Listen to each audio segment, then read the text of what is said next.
action. Good morning, good afternoon, good evening, wherever you are, whenever this meets you. It's me, your sister Mary, and I'm here with today's Joy Bites. Now, the last time we talked about never letting anyone or anything put you down because God has created you to be full of worth. And what you believe about yourself must come from what God believes about you, what God has written concerning you. So that brings us to today's Joy Bite. And today's Joy Bite is that you must be deliberate and intentional about selecting the right kind of information that you believe about yourself. Now, we live in a world that from the moment you wake up, when you open your social media, to when you step out of your house, is it on TV, is it on the magazines, or whatever it is you read, you keep on being bombarded with information. Now, a lot of this information is targeted towards forming a belief system about yourself. And I must let you know that it is very important if you are going to maintain your joy, if you are going to maintain a very positive mental health, healthy mental image about yourself, to receive the right information about yourself, that you'll be receiving and believing the right things about yourself. And I must tell you, whatever does not line up with the word of God about you is a lie. And we must establish something, that the word of God is the absolute truth. When you establish that in your heart and you firmly believe it, whatever falls short of the standard of God being told you or being bombarded or being released into your mind about yourself that falls short of what God says is a lie. For example, if any information is going to come to make you feel like you're not worthy enough, like you are not good enough, like you're not beautiful enough, that you're not capable enough, now that is a lie.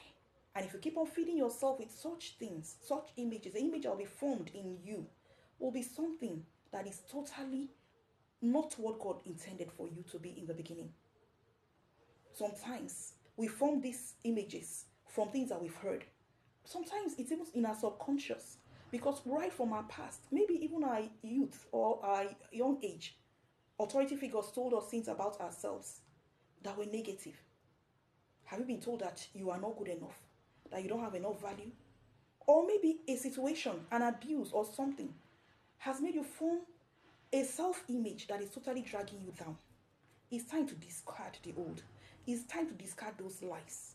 You must bring yourself up to the standard of who God says you are. Remember that when God created the world, He said at the end of creation that everything He created was good. And I'm here to tell you that you were part of that creation. You are part of that good creation He created. You are good. While you were not even formed yet, you were still in your mother's womb, God knew you. He told His servant Jeremiah that while you were still in your mother's womb, I formed you and I made you to be a prophet to the nations.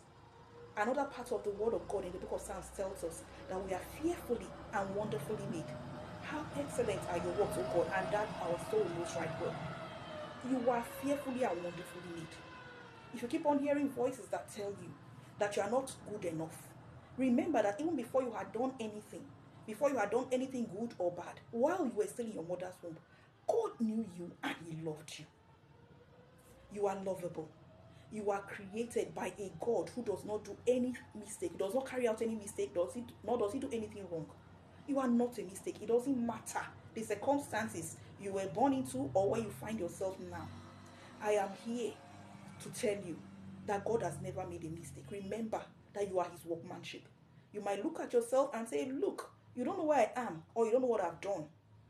But I'm here to also tell you that you don't know the God who created you. There is a part that is not just about you anymore. It's about God, His workmanship, the work of His hands.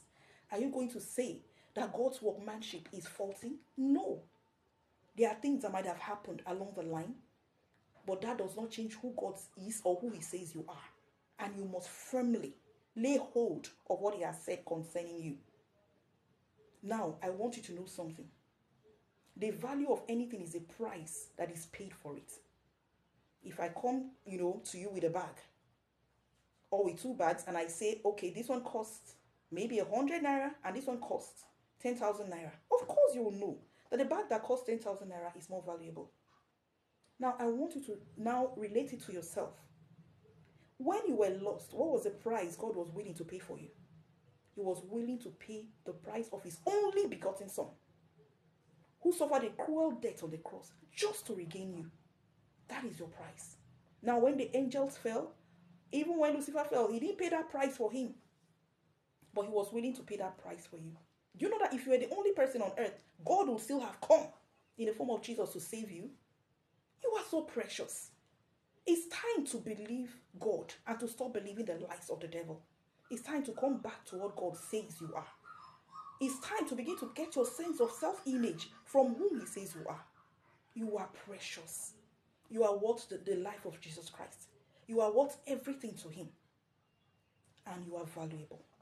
Begin to select the word of God as your reference point for valuing yourself and judging who you are. It will help you develop a healthy self-image. And when you have a healthy self-image about yourself, you can achieve what God has created you to achieve. You can love the way God created you to love. And without that, you will not be able to. So I'm here to encourage you today with these joy bites. Select what you are listening to about yourself. Bless you. Next time we're coming in another joy bite. Make sure you tune in. Now like this, leave a comment, let's interact. And God bless you. Thank you. I've got joy like a river. I've got joy like a river. I've got joy like a river in my soul. I've got joy like a river. Joy like a river. Joy like a river in my soul.